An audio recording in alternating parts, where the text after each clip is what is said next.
The passage, God said, "Let the waters under the sky be gathered together to one place, and let the dry land appear, and it was so," is part of the Genesis creation narrative, specifically describing the third day of creation. Let's break down this passage in detail. God said. As in previous instances in the creation narrative, this phrase emphasizes the divine creative act through speech. The authority of God's word is a central theme, underscoring the idea that the universe comes into existence through the intentional and authoritative utterances of God.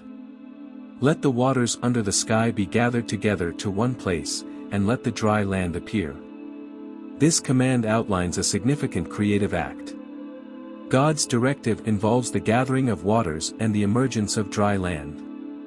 The separation of water and land is a fundamental step in the process of shaping the earth.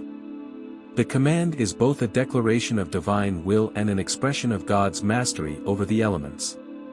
This creative act continues the theme of organization and order within the cosmos.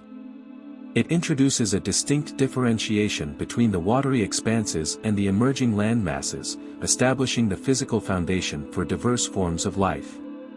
And it was so. This phrase serves as a confirmation of the immediate and effective realization of God's creative command. The divine word, once spoken, brings about the intended result without delay. The repeated affirmation, "and it was so," throughout the creation narrative underscores the reliability and certainty of God's creative will. In theological terms, this passage emphasizes God's control over the physical elements and the purposeful separation and organization of the earth's features. It highlights the unfolding of a structured and ordered creation, with each creative act building upon the previous ones.